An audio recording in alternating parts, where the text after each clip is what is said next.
En el sexenio de Felipe Calderón se anunció un proyecto llamado Refinería Bicentenario, en el cual compitieron 10 estados para hacer sede, resultando ganador Hidalgo. Incluso se adquirió un predio de 700 hectáreas en los municipios de Atitalaquia, Tula y Tlaxcuapan, lo que generó una deuda de 1.500 millones de pesos. Y bueno, sin embargo, ni durante el mandato del presidente Calderón ni del presidente Peña Nieto hubo algún avance al respecto. Entonces yo le quería preguntar acerca de si dentro de su gobierno existe algún proyecto destinado para este terreno, y también me gustaría preguntarle acerca de su opinión en el conflicto de la CENTE de aquí en Hidalgo, que están exigiendo pago de prestaciones y que pues derivó en interrupción de clases de cerca de un mes. Bueno, ya se conoce la historia de la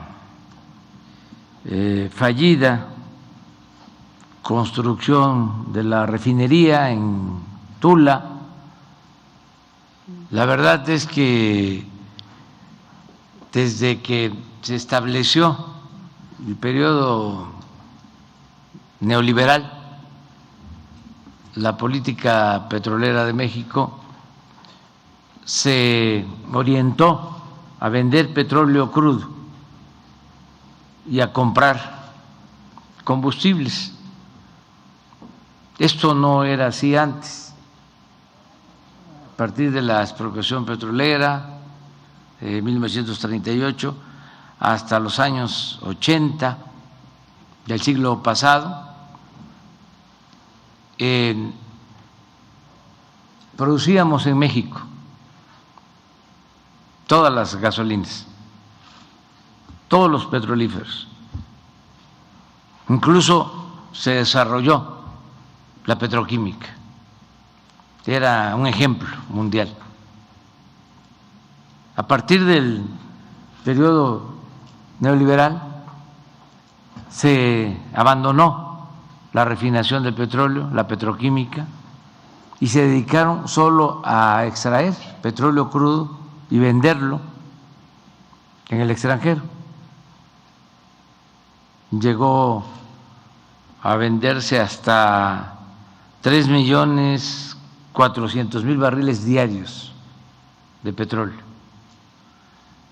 Pero esto nos llevó a una dependencia en gasolinas, diésel y otros productos derivados del petróleo, al grado que se están comprando pues como 300.000-400.000 barriles diarios de gasolinas. Se compran, teniendo nosotros la materia prima. Es como si vendiéramos naranja y compráramos jugo de naranja.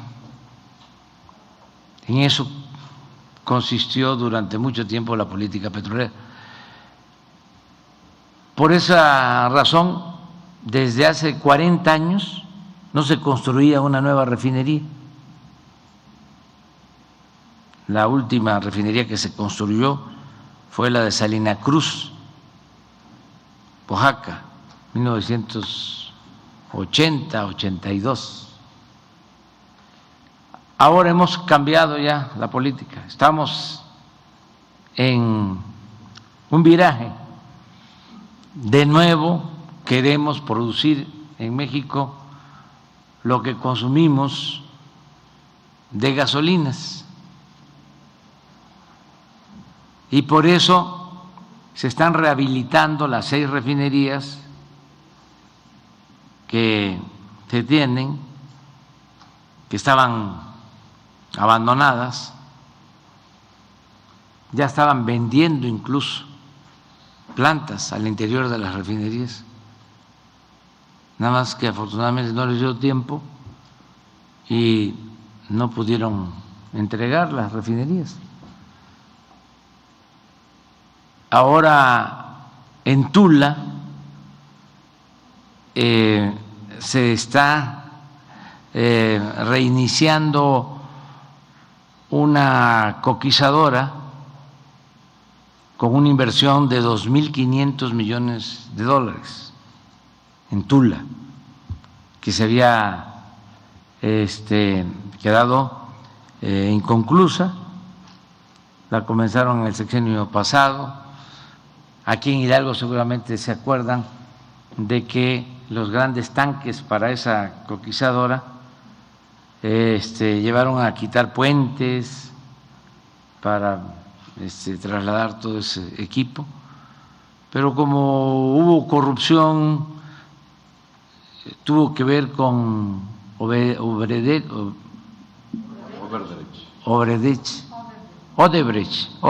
la empresa brasileña Odebrecht, se detuvo y hasta ahora se está resolviendo y ya se está trabajando. Esto va a permitir tener alrededor de 30,000 barriles de gasolinas adicionales y va a ayudar mucho también a que no se tenga tanto combustóleo y a reducir la contaminación en Tula y en esta región que está muy afectada en su medio ambiente. Bueno, por eso también se compró la refinería de Deer Park en Houston, 600 millones de dólares. Esa refinería se hizo durante el gobierno de Salinas y fue una sociedad, Pemex y Shell, nada más que una sociedad muy peculiar, porque Shell se quedó con el 50,1% de las acciones y Pemex con el 49,9%. Esto significó de que la administración siempre estuvo en manos de Shell y nunca hubieron utilidades o muy pocas utilidades para Pemex, porque todo se reinvertía. Cuando viene la crisis precipitada por la pandemia, Shell pone en venta varias refinerías, esta no. Entonces les ofrecimos comprarle sus acciones de esta refinería.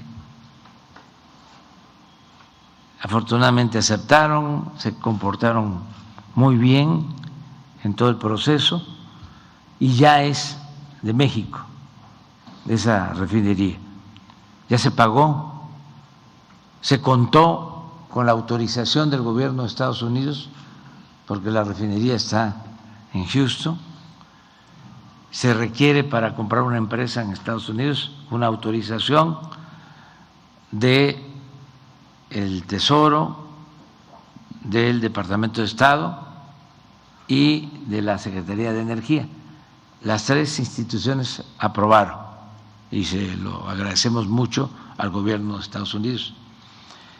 Y ya estamos avanzando mucho en la construcción de la nueva refinería de Dos Bocas, la refinería Olmeca,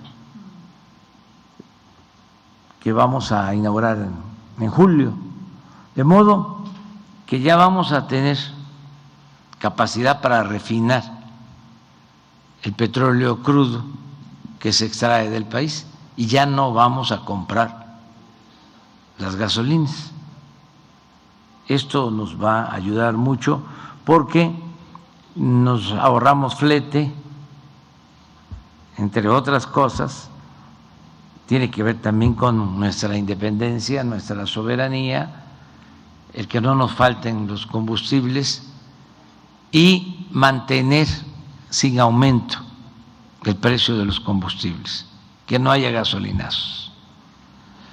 La refinería esta frustrada de Tula pues no se construyó porque no era esa la idea. Y pues se compró el terreno, se hizo creo que la barda, sí se ejerció un presupuesto. Entonces ahora, qué bien que preguntas, estamos estableciendo comunicación con el gobierno de Hidalgo porque queremos que ahí esté un gran hospital para la atención de toda la región. Es un compromiso construir un hospital del Seguro Social, no solo para derechohabientes, sino para población abierta, lo que se conoce como IMSS Bienestar. Entonces se va a utilizar ese terreno, ya fue a verlo el director del Seguro Social, se le va a dar uso en beneficio de la población a ese terreno. Eso es lo que puedo comentarte. La otra pregunta. Sí, la otra pregunta era relativa acerca de este conflicto de gente en Hidalgo, en el que están exigiendo pago de prestaciones, como el caso de bono de fin de año a jubilados y el aguinaldo a personal homologado. Y pues derivado de ello se interrumpieron las clases del 3 de enero hasta el 28, me parece, y pues actualmente ellos están comentando que están trabajando bajo protesta. Pues ya están interviniendo. A ver, secretario de Gobernación. Se ha estado atendiendo el conflicto de los profesores, hemos estado en contacto con el señor gobernador. Él ha hecho una solicitud de recursos a través del mecanismo U080 y U06, si mal no recuerdo. Se está revisando en las áreas de Secretaría de Hacienda esa solicitud de recursos que serían extraordinarios.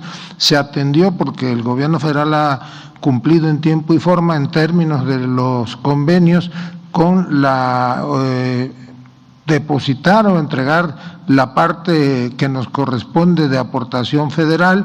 Ellos han aportado su parte, la parte estatal, y adicionalmente a ello, el año pasado, a finales de año, se le apoyó más o menos con 246 millones de pesos de manera extraordinaria, de tal manera que seguramente va a tomar todavía unos días, pues estamos revisando cada uno de los capítulos de prestaciones y ver la disponibilidad de poder modificar el convenio y que ellos reciban esos recursos para cubrir con esos bonos de fin de año. Gracias.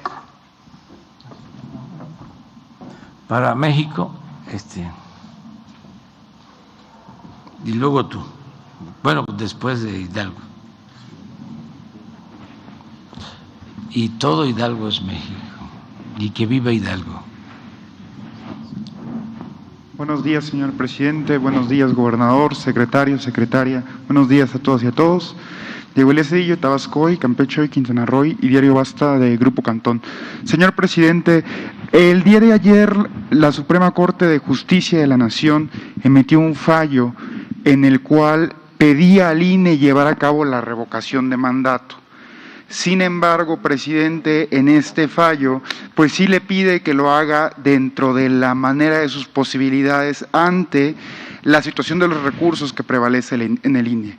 Derivado de las reuniones que se tuvo con el Poder Legislativo la semana pasada por parte del secretario de Gobernación, en el cual se pedía impulsar la revocación de mandato, presidente, yo le preguntaría, si el INE demostrara que no es eficiente en poder llevar a cabo la revocación de mandato, cumpliendo con todos los derechos de los ciudadanos, esta reforma electoral que se va a proponer sería, se pediría o se analizaría de forma muy particular una reforma integral en todo lo que es el Instituto Nacional Electoral, es decir, en la creación de un nuevo organismo electoral, presidente. Gracias. Sí, bueno, lo de la revocación del mandato es ya un hecho. Se va a llevar a cabo la consulta, ya que no haya duda sobre eso. ya se autorizó cumplir con el mandato constitucional. No se puede violar la Constitución. Ya eso está resuelto. Y se está esperando nada más la convocatoria y todo indica que va a ser el día 10 de abril, domingo 10 de abril, que se le va a preguntar a la gente, a todo el pueblo, palabras más, palabras menos. ¿Quieres que continúe el presidente o que renuncie? En eso consiste la revocación del mandato. Es que el pueblo decida si está de acuerdo en su autoridad o no. Porque también, aunque pensemos que es muy común la palabra, el término revocación del mandato, pues no deja de ser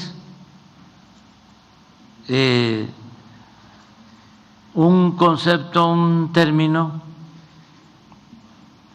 de politólogos, sociólogos, especialistas en asuntos electorales, estudiosos de la democracia. Entonces, revocación del mandato es que el pueblo pone y el pueblo quita. Es un derecho. Y lo que se va a hacer es que cada 3 años, de acuerdo a la reforma constitucional, si se cumplen con requisitos como un porcentaje de firmas,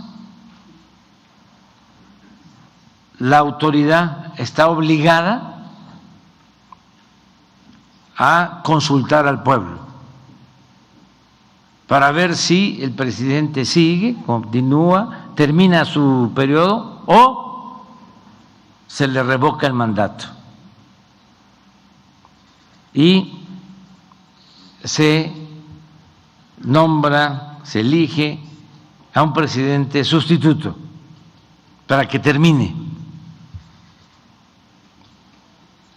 Esto ayuda mucho porque así se elige por 6 años, pero si a la mitad del camino no hay buenos resultados y se volvieron locos los gobernantes, porque el poder es una tentación, cuando no hay principios, cuando no hay ideales, el poder atonta a los inteligentes y a los tontos los vuelve locos.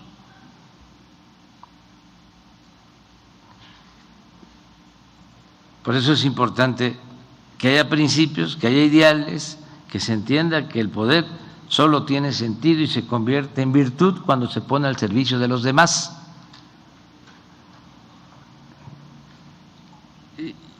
Y que se debe mandar obedeciendo. Y que el funcionario es siervo de la nación, servidor público. El soberano es el pueblo. En la democracia el pueblo manda. Entonces, esto es democracia participativa. Ya va a quedar establecido este mecanismo. Esto nos va a ayudar. Por eso es buena la democracia. Es el mejor sistema político. Está demostrado, porque es competencia, porque si hay democracia, nadie se siente absoluto en ningún nivel de la escala.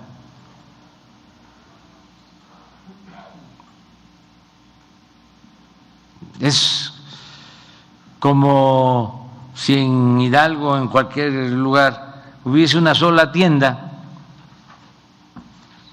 por muy bueno que fuese el tendero, siempre tendría la tentación de vender cara la mercancía y hasta de regañar a la gente. Pero si hay 2 tiendas, 3, 4, 5, 10, 20, pues tienen que tratar mejor a la gente, tienen que dar buenos precios, hay competencia, no hay monopolio, en este caso monopolio del poder. Entonces, ¿quién se ayuda? El pueblo. Antes era, yo llego, haya sido como haya sido, diría el filósofo, y me aguantan 6 años. No, ¿por qué? Entonces, esto es algo que vamos a heredar a las nuevas generaciones, todos los mexicanos.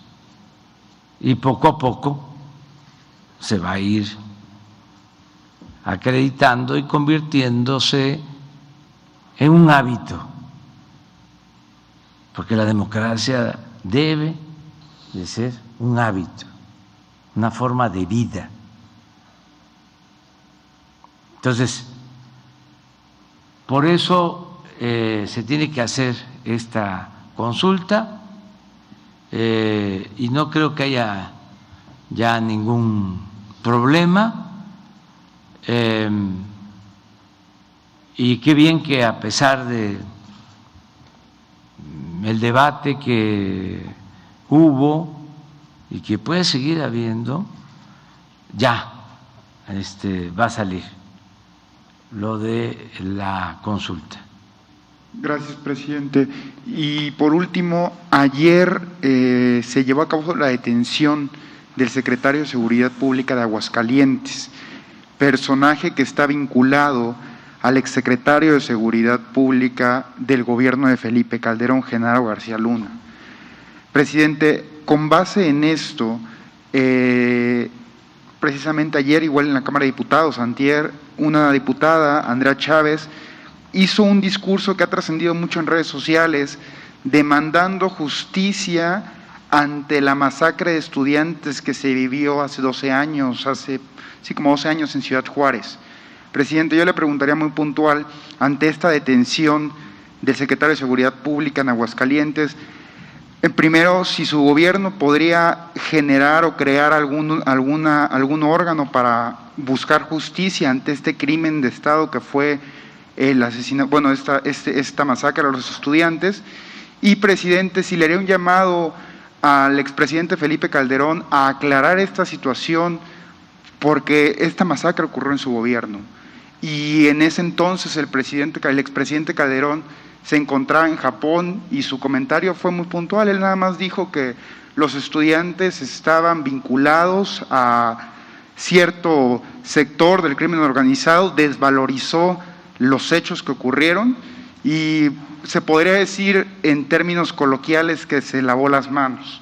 En consecuencia, presidente, usted le haría un llamado al expresidente Calderón a aclarar esta situación y en caso de no ser así, ¿se podría buscar algún método para buscar justicia ante este crimen que ocurrió hace muchos años, presidente? Gracias. Pues yo lo que considero que estos casos ya están en la Fiscalía General de la República y no quiero agregar nada. Siento que corresponde a la Fiscalía hacer las investigaciones con mucho apego a la legalidad, no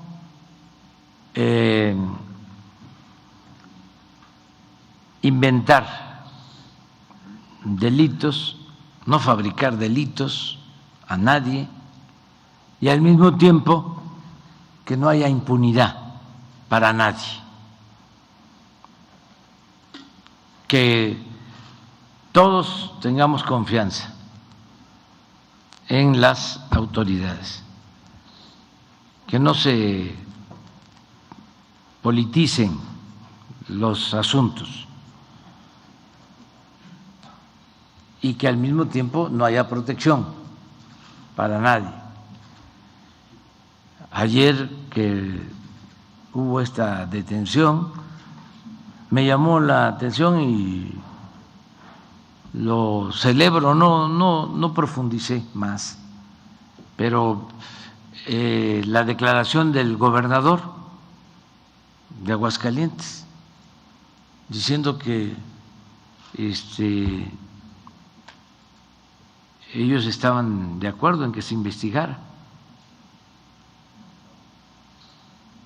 El propio gobernador. Eso pues es de destacarse. Por lo general, o se quedan callados o defienden.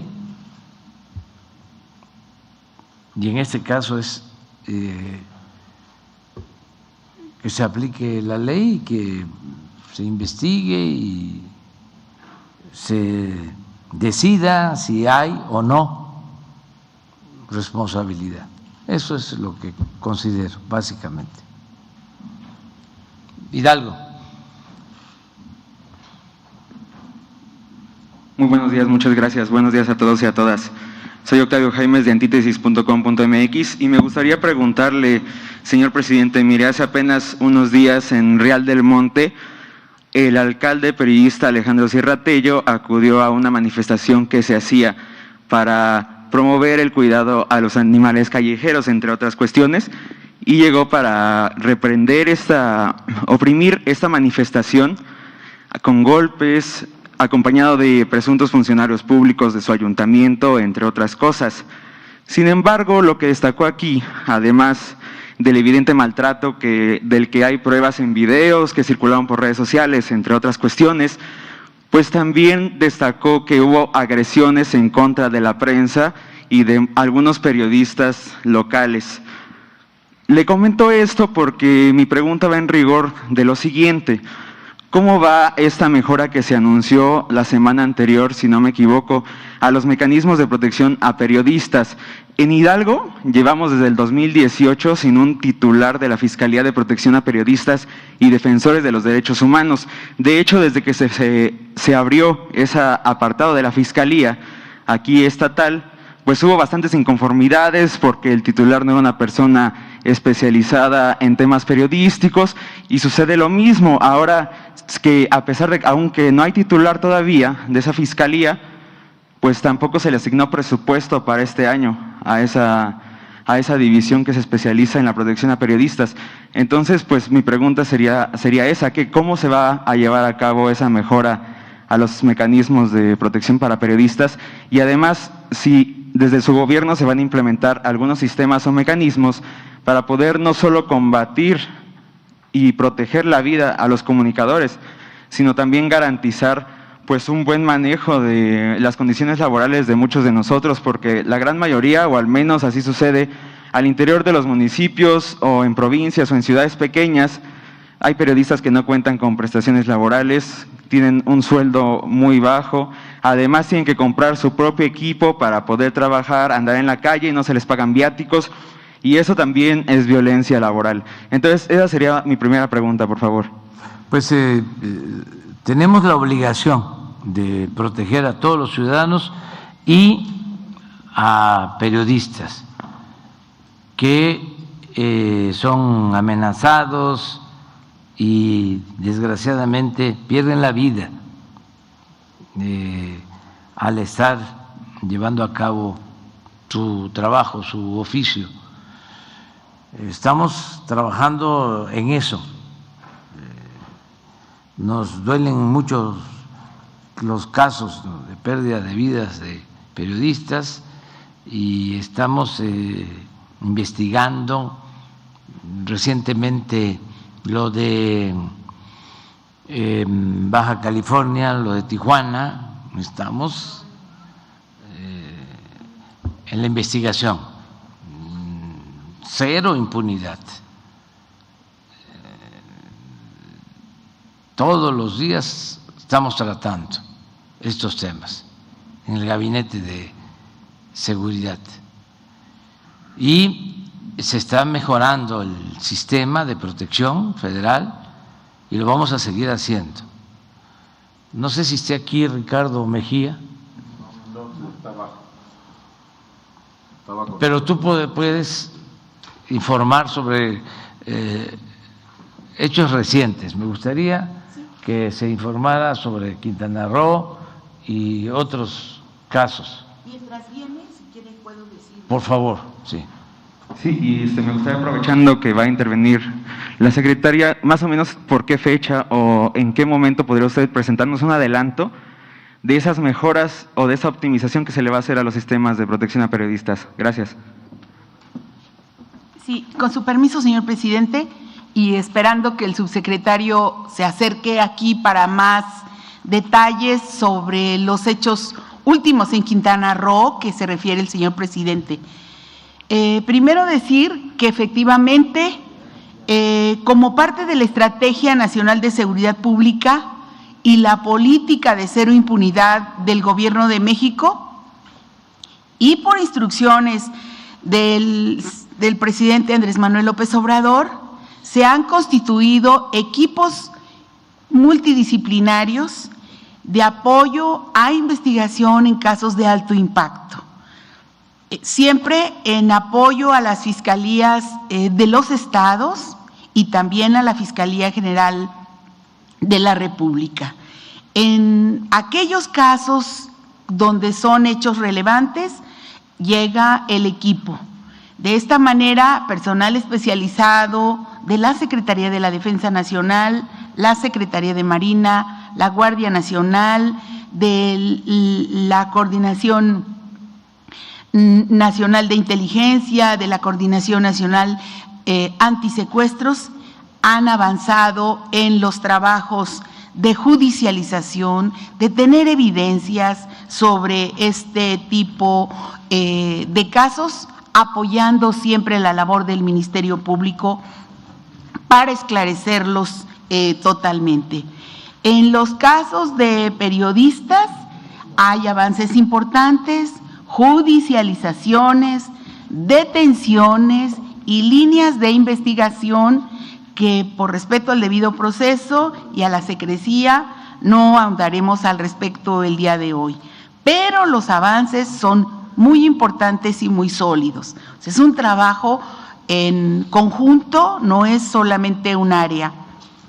Esto en lo relativo a la cuestión de los periodistas. Sobre el tema del mecanismo, nosotros esperamos que en muy breve tiempo se pueda dar informe paso por paso de cuáles han sido los cambios relativos al mecanismo. No es solamente la Subsecretaría de Derechos Humanos del subsecretario Encinas quien tiene a su cargo el mecanismo, el personal, una área en especial, sino que está integrada por varias dependencias en donde está la Secretaría de Seguridad y Protección Ciudadana, pero sí hay todo un programa que tiene que ver con la revisión paso a paso, con un conjunto de periodistas y de defensores de derechos humanos que están bajo la protección del propio mecanismo. Sí, él mismo acepta, reconoce que hacen falta algunos cambios.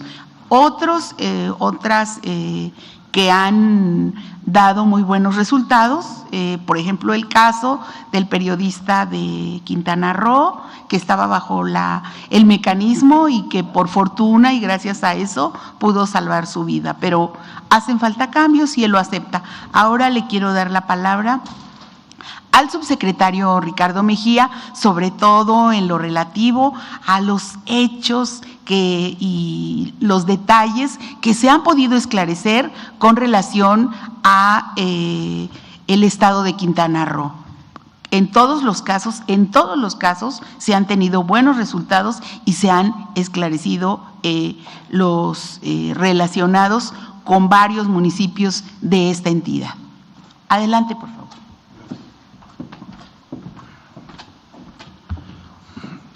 Con su permiso, señor presidente, secretaria Rosa Isela, secretarios, efectivamente la política de cero impunidad que nos ha instruido el señor presidente ha propiciado que se integren grupos de apoyo donde participa la Secretaría de la Defensa Nacional, la Secretaría de la Marina, el Centro Nacional de Inteligencia, la Guardia Nacional y la Coordinación Nacional Antisecuestros de la Secretaría de Seguridad y Protección Ciudadana, y hemos estado muy cerca de las fiscalías locales y cuando la materia lo demanda, también con la Fiscalía General de la República para estos casos que han demandado una atención inmediata, como son los casos recientes en Quintana Roo y en Baja California. En el caso de Quintana Roo, comentar que hemos estado prácticamente trabajo día con día con la Fiscalía General de Justicia del Estado, y en los hechos recientes de Xcaret las investigaciones van muy avanzadas. Hay 2 personas detenidas vinculadas a proceso por la participación en el homicidio de 2 personas de nacionalidad canadiense, y están claramente identificados quienes participaron en la logística y en la autoría material de los hechos de ese lugar. Es cuestión de muy poco tiempo donde podrán haber estas aprehensiones, pero evidentemente este es un caso que no se permitirá la impunidad.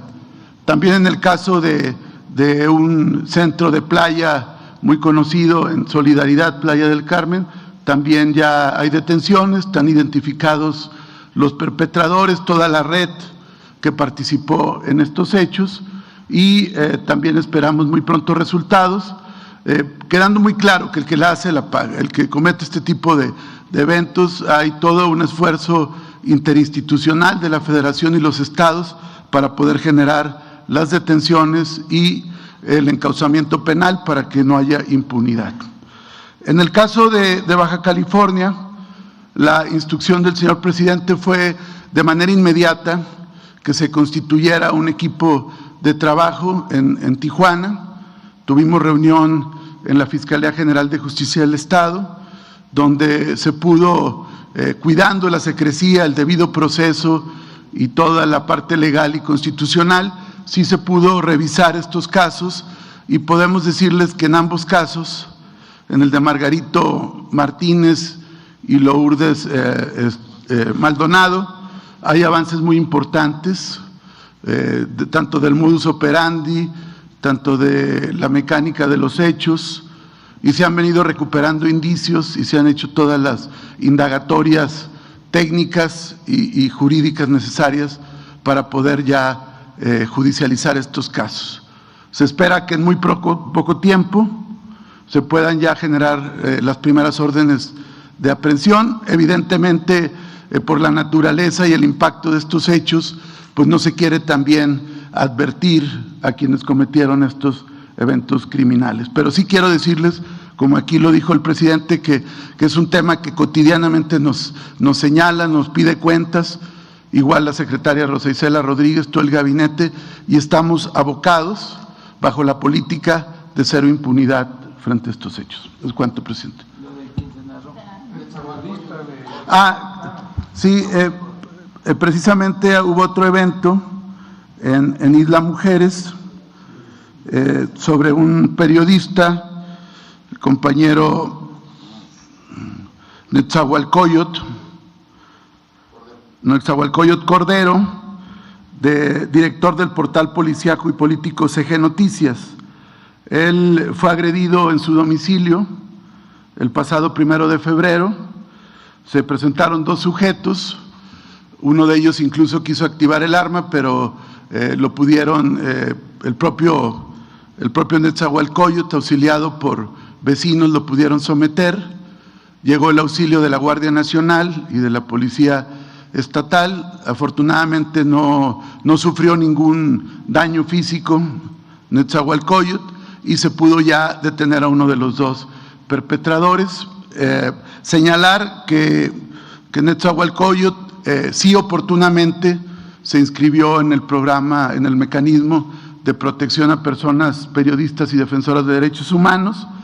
Ya él había tenido relación de alguna amenaza, se le recomendó si él quería que se le apoyara a salir de su lugar, se tenía todo el apoyo, pero él quiso mantenerse.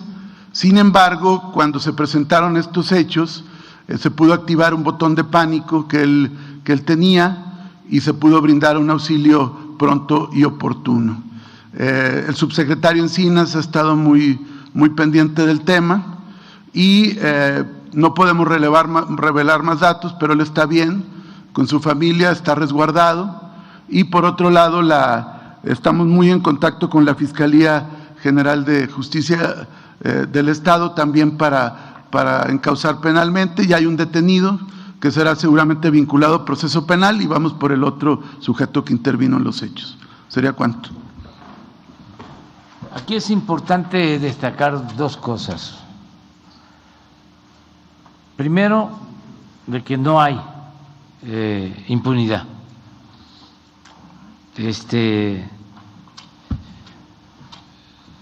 Que no estén pensando autores intelectuales, materiales de estos crímenes que van a quedar impunes, que no va a haber castigo. Es un mensaje aclaratorio que va a ayudar mucho, que a veces se piensa, no solo en este caso, en muchos otros, que es lo mismo de antes. Por eso tenemos que estar diciendo, como discos rayados, ya no es lo mismo, no somos iguales, no se confundan, no hay protección, nada que tenemos comprada la plaza y estamos bien parados. Es más, como nosotros dimos dinero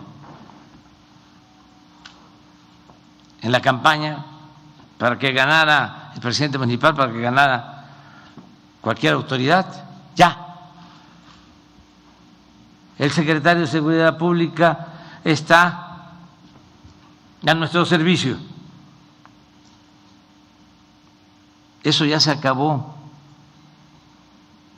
Puede ser que hagan sus acuerdos, sus enjuagues, pero nosotros no respetamos nada de eso. Ya no hay impunidad. Es avisar, ya no se usa mucho el enviar telegramas, pero es decirles, ya no hay impunidad. Y no solo es de palabra, son hechos. Tenemos investigaciones abiertas en todos los casos.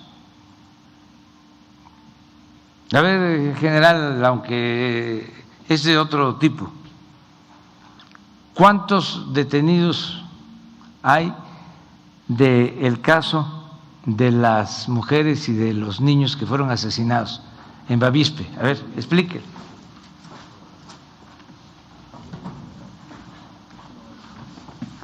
Bien, desde el inicio de las actuaciones de personal del grupo interinstitucional que se conformó allá para atender el caso Bavispe, se llevan 27 personas detenidas.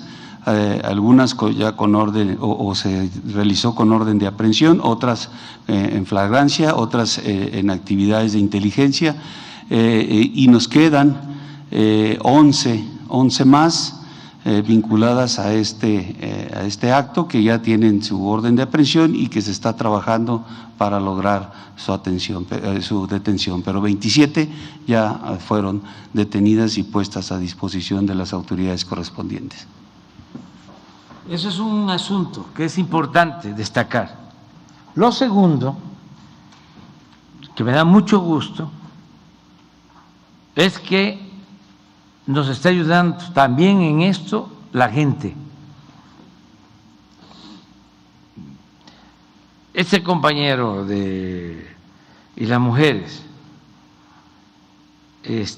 también se salvó porque los vecinos lo protegieron y salieron a su defensa. Y así en otros casos. En la investigación de Tijuana nos están ayudando mucho, vecinos, mucho. Todo el mundo quiere contribuir a pacificar al país. Entonces, en el caso que tú mencionas de Hidalgo, yo estoy seguro que aquí el gobierno de Hidalgo va a tomar cartas en el asunto. Le tenemos confianza al gobernador Omar Fayad y nosotros vamos también a estar pendientes y ayudar. Y sabemos lo difícil que es hacer periodismo en los pueblos, en los municipios, en las regiones. No es como hacer periodismo en la capital de la República. Decía el maestro Buendía, Manuel Buendía, de que en los estados, decía en provincia, pero a mí no me gusta usar la palabra provincia, pero que en las ciudades, en los municipios, en los estados, las banquetas son muy angostas. Se escribe algo en la mañana y a la hora, a la media hora, se está uno topando con el actor principal o el aludido en el artículo o en el reportaje. En la Ciudad de México es distinto. Y más si se trata de un periodista de la mafia del poder, pues esos van a los restaurantes más especiales, extravagantes, y traen incluso protección y demás. Y también a ellos hay que cuidarlos, a todos. Pero me refiero al riesgo. ¿Dónde está más el riesgo? ¿Dónde se hace el periodismo a ras de tierra?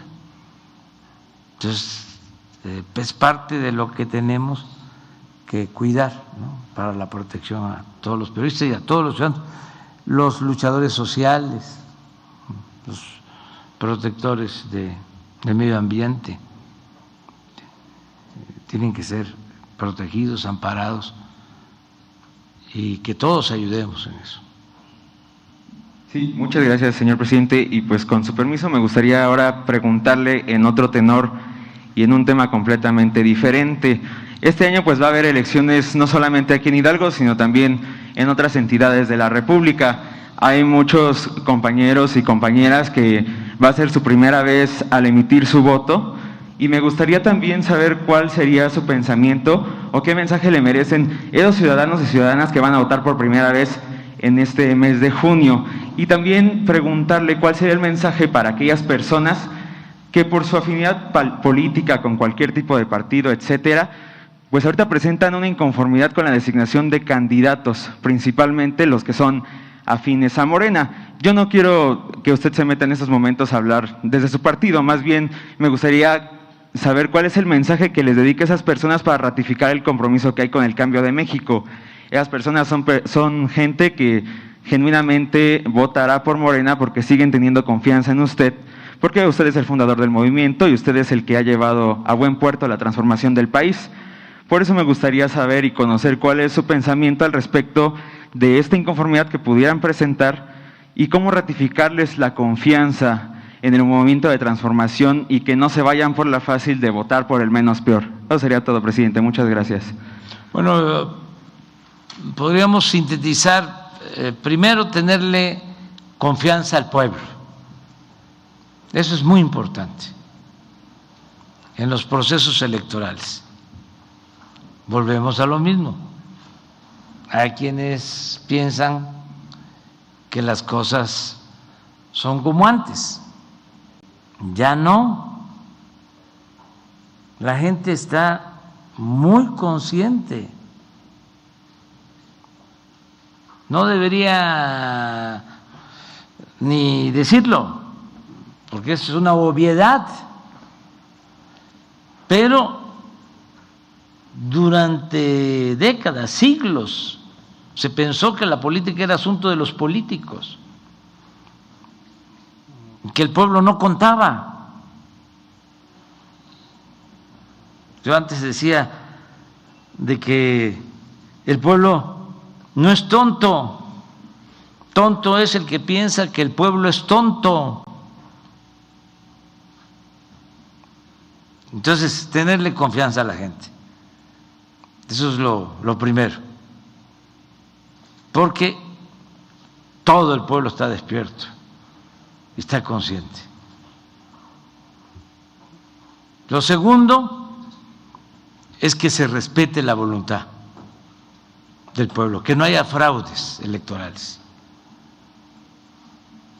que todas las autoridades hagamos el compromiso de no intervenir y sobre todo no utilizar presupuesto público ni de dinero de procedencia ilícita. También hablaba yo de cómo antes financiaban campañas con dinero sucio, porque empezaban pidiendo la Secretaría de Seguridad como parte del acuerdo, luego la de Obra Pública y luego ya de plano ellos imponían al presidente municipal, ya era de ellos. Así se fue degenerando y se fue creando esta alianza entre delincuencia y política. Entonces, no usar dinero del presupuesto para favorecer a ningún candidato, a ningún partido. Y ya la gente sabe, pues, el que reparte despensa es un corrupto. Ese va a llegar a robar. Que reparte dinero, el que compra votos, ese es un corruptazo. Y sabemos, pues, de las malas prácticas, de cómo trafican con la pobreza de la gente, con la necesidad de la gente, entregan las despensas, el frijol con gorgojo, entregaban bicicletas,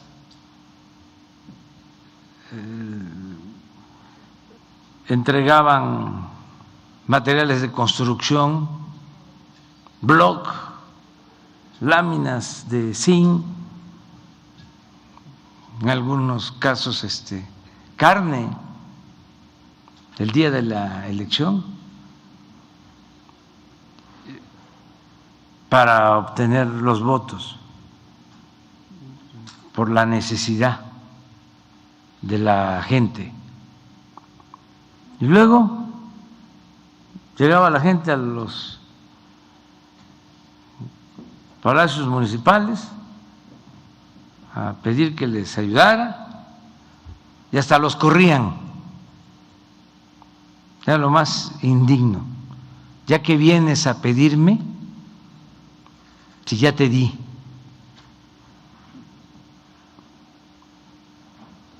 Ya te dimos. Y esto en las zonas más pobres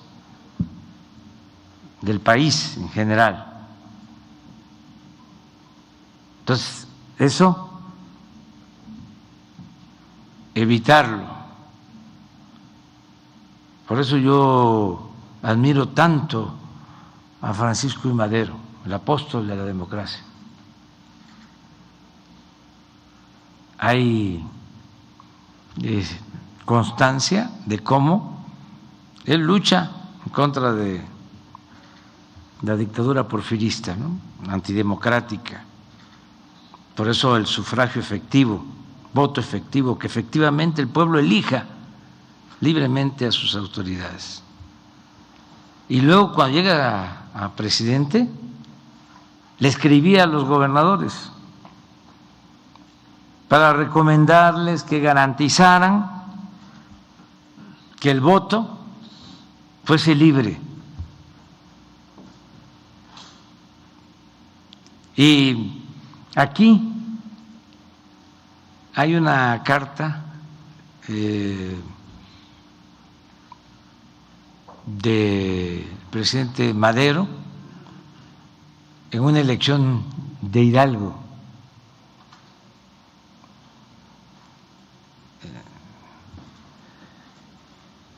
A ver si la conseguimos o un fragmento. Está en mi libro. Se llama pues el neoporfirismo. Habla del presidente Madero, es el último capítulo de los últimos. Es que es interesante, porque no ha habido presidente así. A veces hasta, y ahí vienen las cartas, se le veía como ingenuo. Imagínense, cuando empieza el porfiriato, allá 1870, cuando empiezan a rebelarse, primero en contra del presidente Juárez. Se rebeló Porfirio con el plan de la Noria. Lo acusaba de reelección. Y luego fallece el presidente Juárez y Porfirio se rebela con el plan de Tuxtepec en contra del presidente Lerdo, también acusándolo de la reelección. Y lo tumba por la fuerza. Llega Porfirio con la bandera de la no reelección en 1876 y se queda en la presidencia hasta 1911, el que llegó con la no reelección, 34 años. Bueno, cuando empieza el porfiriato,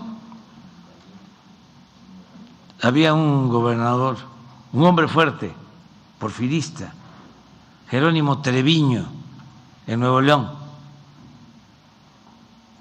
y Pero cuando sube Porfirio empieza a limpiar y a todos los caudillos regionales los hace a un lado,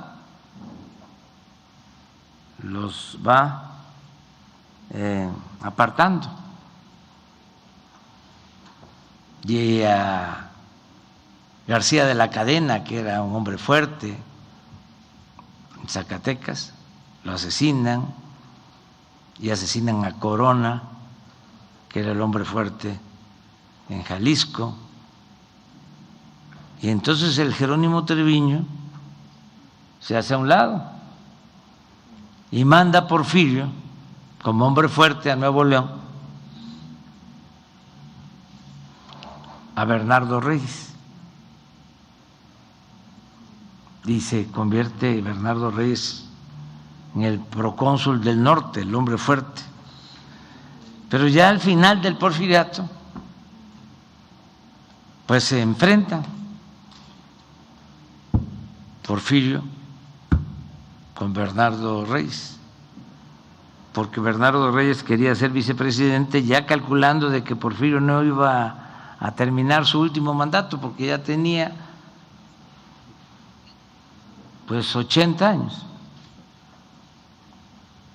Murió a los 85 en aquel entonces.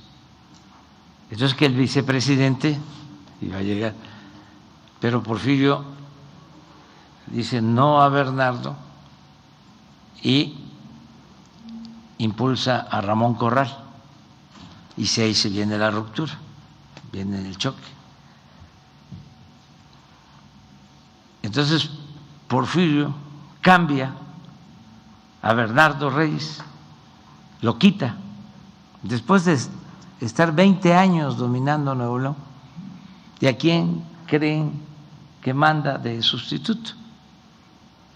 Al que había quitado 25 años atrás, a Jerónimo Treviño, que ya estaba también como de 80, de 90 años. Viene la revolución, triunfa Madero, y en una de las elecciones le envía una carta a Madero a Jerónimo Treviño, imagínense, diciéndole: cuide por favor que se respete el voto de los ciudadanos, como algo ingenuo.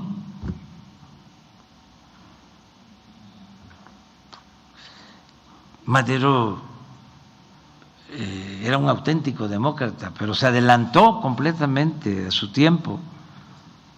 Todos estos personajes estaban acostumbrados a la imposición.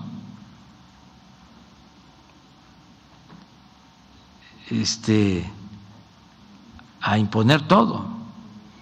Entonces hay algo ahí de un pueblo, no sé si lo encontraron. No, pues ya. De Hidalgo, de unas elecciones en Hidalgo, en donde Madero le recomienda al gobernador de Hidalgo de que se respete el voto y que se garantice, y le dice: nosotros luchamos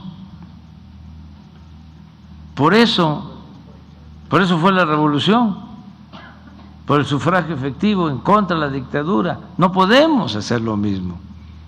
Entonces hay que tener confianza en el pueblo de Hidalgo, ahora que vienen las elecciones, es lo que puedo decir, y garantizar de que se va a respetar la voluntad de los ciudadanos. Lo de los partidos, pues eso es otro asunto, ya cada partido resuelve, y lo mejor es la democracia, que la gente pueda elegir libremente a sus autoridades, y siempre es lo mejor. Se equivoca menos el pueblo. Dicen: no, es que el pueblo no sabe o se equivoca. Sí, puede equivocarse, pero se equivoca menos. Es mucho mejor la democracia que el dedazo, que la imposición. Muy bien, compañero. ¿Del país? ¿Ya lo tienen? Es un fragmento. A ver, esa. Es que Cicerón decía que la historia era la maestra de la vida. Y Marx, que era un gran filósofo, decía que la historia no se repetía solo en su versión caricaturesca. Y yo creo que en eso no fue tan atinado como en otras cosas. Gran filósofo. Pero sí se repite la historia. Dice algo, ¿no?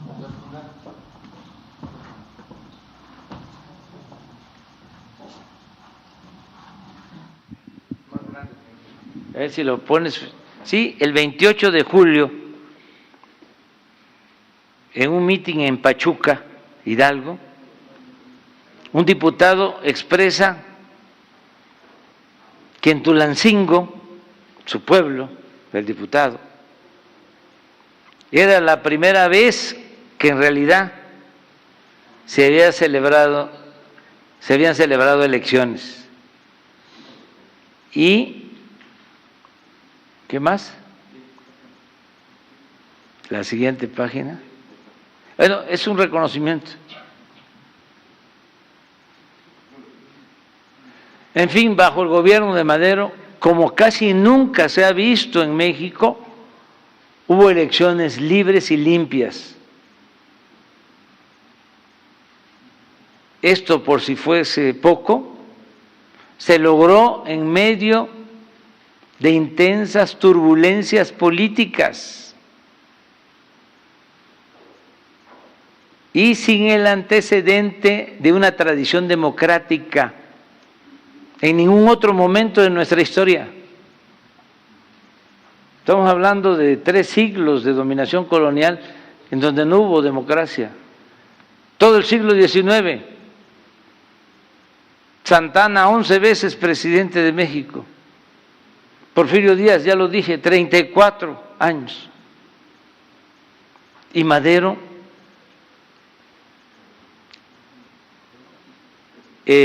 garantizó la democracia. Es decir, quedó de manifiesto, y ese es el principal legado de Madero, que con solo la voluntad del presidente es posible hacer valer el sufragio efectivo y convertir en realidad un sistema de gobierno representativo popular y verdaderamente democrático. Por eso Madero ha sido único. ¿O acaso sabemos de otro presidente en la historia de México que haya escrito a los gobernadores para recomendarles que se abstengan de manipular el voto y garanticen con equidad la libre decisión de los ciudadanos?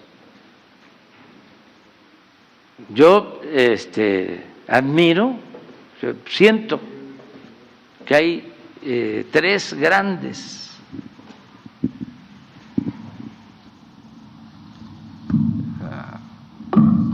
presidentes que todavía gobiernan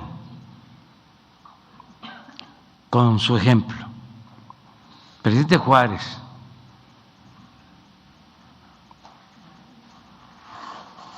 Madero y el presidente Cárdenas. Pero el presidente Juárez encarna el patriotismo. El presidente Cárdenas es amor al pueblo. Y Madero es democracia. Porque además no le tenía mucho cariño al poder, no tenía demasiado apego al poder. que eso es importante, el que se piense, tengo que quedarme más tiempo porque soy insustituible. Uno de los errores de los últimos gobiernos de izquierda, progresistas en América Latina, fue ese, de pensar que no alcanzaba el tiempo, y sí, en efecto, el tiempo es corto, y que por eso hace falta más para poder consolidar una obra de transformación, pero no a la reelección. Eso es una enseñanza mayor, no a la reelección. Para que alcance el tiempo, lo que hay que hacer es trabajar más.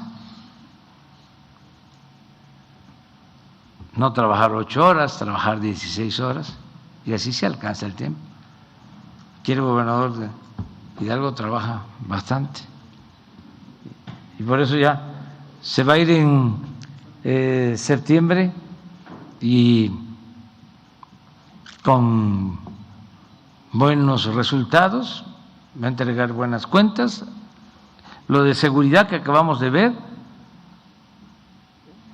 es algo importante. A veces se olvida, ¿no?, la importancia de vivir en paz, y se ve como cualquier cosa, pero el lograr que no haya homicidios, el lograr que no haya secuestros, el lograr de que no haya robos, el que haya paz, que haya tranquilidad, es algo muy importante, muy importante. Hay estados en el país que tienen tasas de crecimiento económico altísimas, pero no tienen seguridad.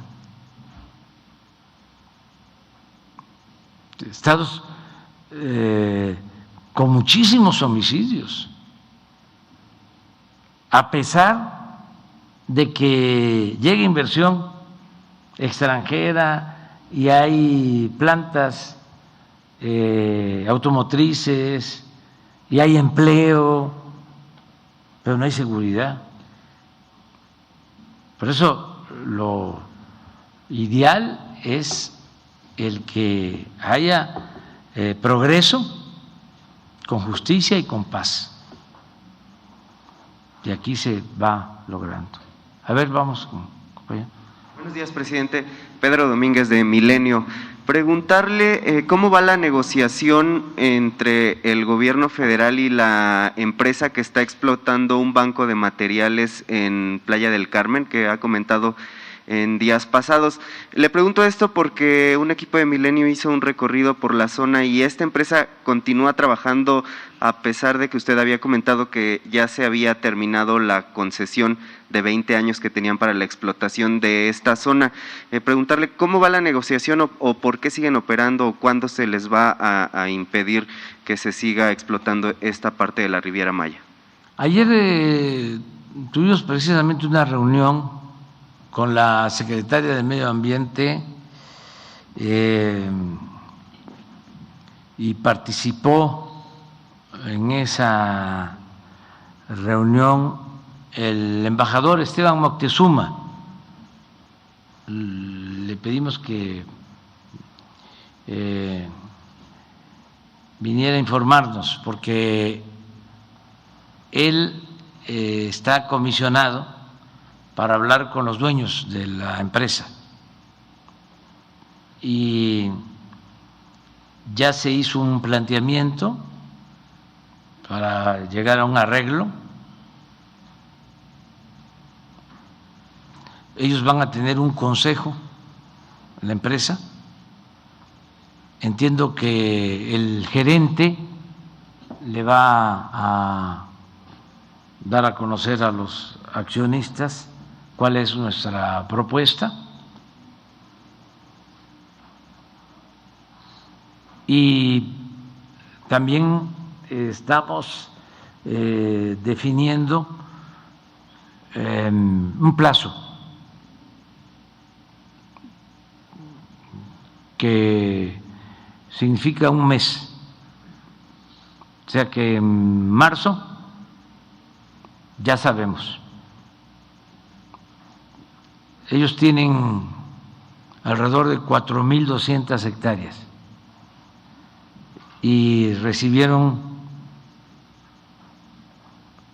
4 concesiones en distintos momentos. Entonces,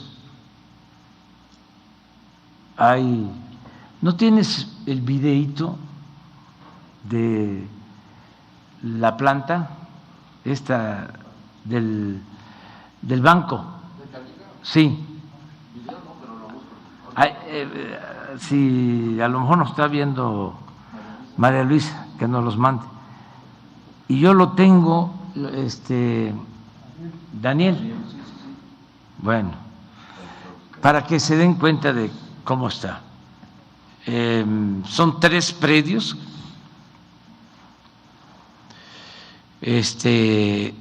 Están explotando abiertamente uno, que es el que te refieres. 2 están detenidos y tienen otro predio de una concesión de un muelle para sacar el material. Estos permisos los entregaron, el de ese predio que están explotando, lo entregaron antes del 2000. Y fíjense cómo era antes este asunto, cómo eran las cosas antes. No le pusieron ni siquiera un límite a la concesión, porque en otros casos, bueno, concesionaron el puerto de Veracruz en el tiempo de Salinas, 100 años, un siglo. O sea, pero acá ni siquiera hay fecha. Claro que hay violaciones, pues a esos están destruyendo el medio ambiente.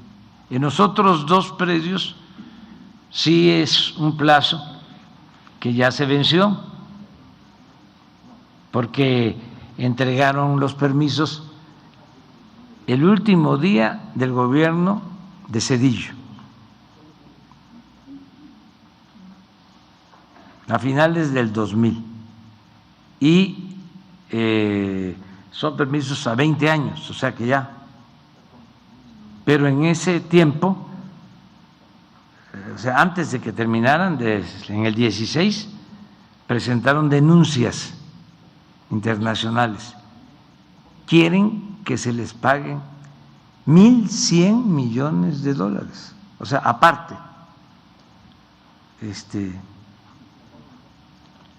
Parecen como ofendidos. Bueno, pues aquí está. Sobrevuelo, sí, si lo pon.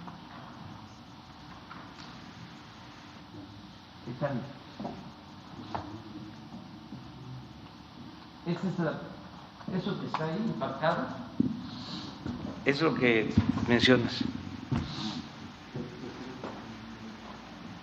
Todo eso. Miren cómo quedó la belleza de que extraen material y lo que queda. Miren el azul turquesa. Esa es la parte impactada. Pero ahorita, si se puede ver, esta es la costa. Ahorita nos vamos ahorita lo van a ver. Está a 1.000 metros del paraíso, esa es la zona más bella, de las zonas más bellas de Quintana Roo, es Playa del Carmen. Entonces, Así es. Entonces, este terreno de Junto y el otro, que tiene selva incluso, son los que están parados. Y lo siguen explotando. Y tienen material también en el muelle. A ver si no tienen el muelle ahí.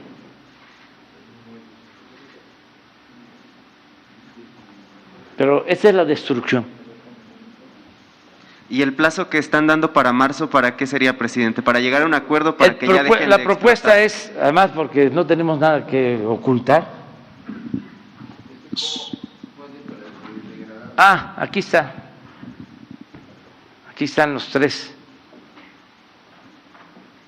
Esta rosita.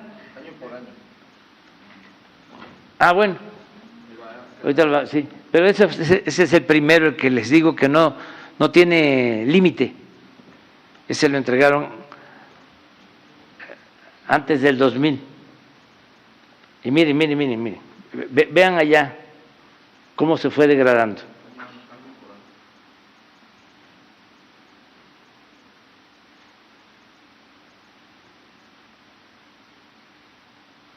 Todo este material, como un banco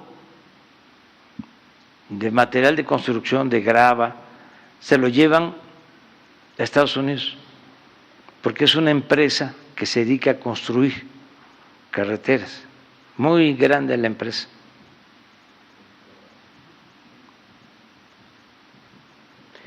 Allá además tienen la concesión de un muelle. En total son alrededor de 4.200 hectáreas. Entonces, ¿cuál es el planteamiento?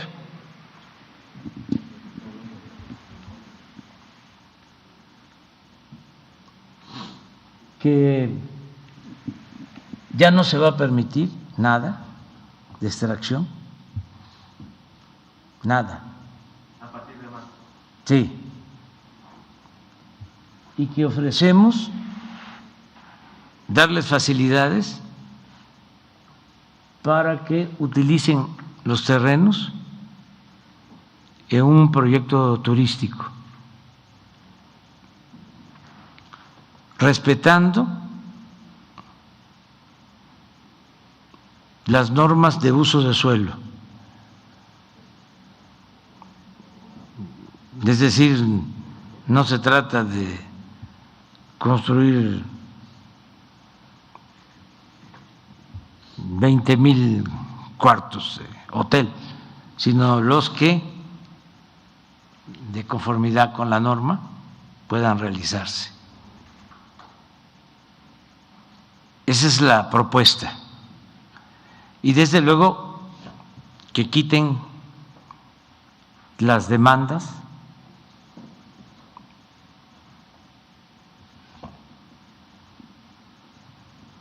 y si no, pues vamos a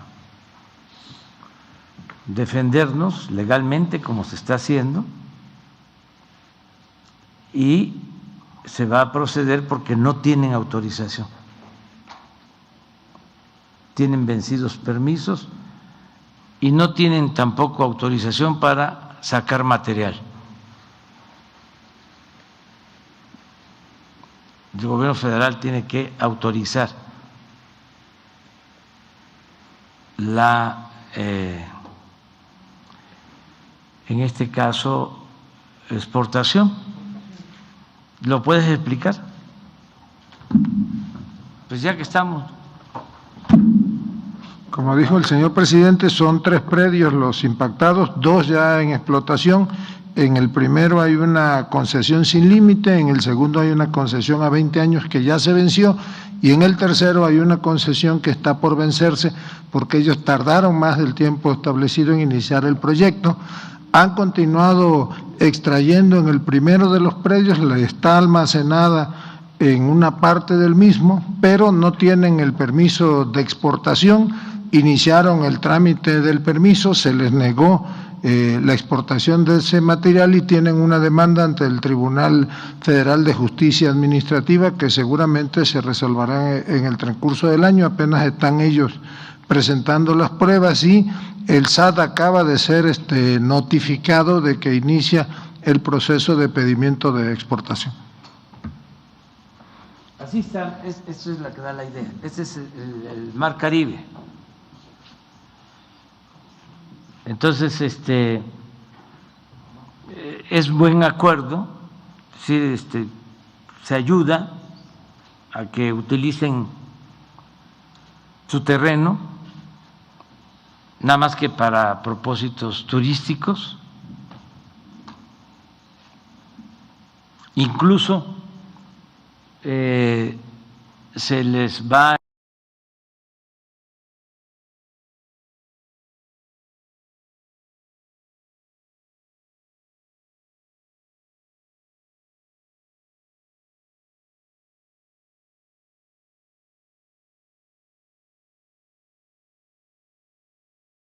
se trata de un puerto que tiene calado suficiente, 14 metros.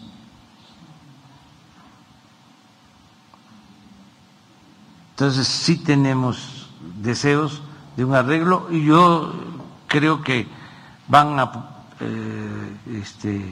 actuar bien los accionistas y vamos a poder llegar a un acuerdo que es ese acuerdo. Lo otro, si ellos dicen que no, que quieren seguir explotando sin autorización, llevándose material, o la denuncia de que pensando de que les vamos a pagar porque en los tribunales internacionales ellos tienen mucha influencia, pues yo creo que eso no va a ser conveniente para nadie, porque nosotros no nos quedaríamos nada más con esta denuncia. Nosotros vamos a, si es necesario, acudir a la ONU y a otros tribunales internacionales, porque es destrucción de nuestro territorio. No puede permitirse que se destruya la naturaleza, el medio ambiente. Pero yo espero que sí se logre un arreglo, que va a ser lo mejor. Les vamos a informar. ¿Qué les parece si ya nos pasamos? Ya los médicos me están apretando. ¿Cómo? Claro, no hay pastes mejores, con todo respeto. Pueden haber gorditas muy ricas en otras partes, tamales, ¿no? Chanchamito. Pero los pastes sí, ahí sí. Buen provecho. Vamos.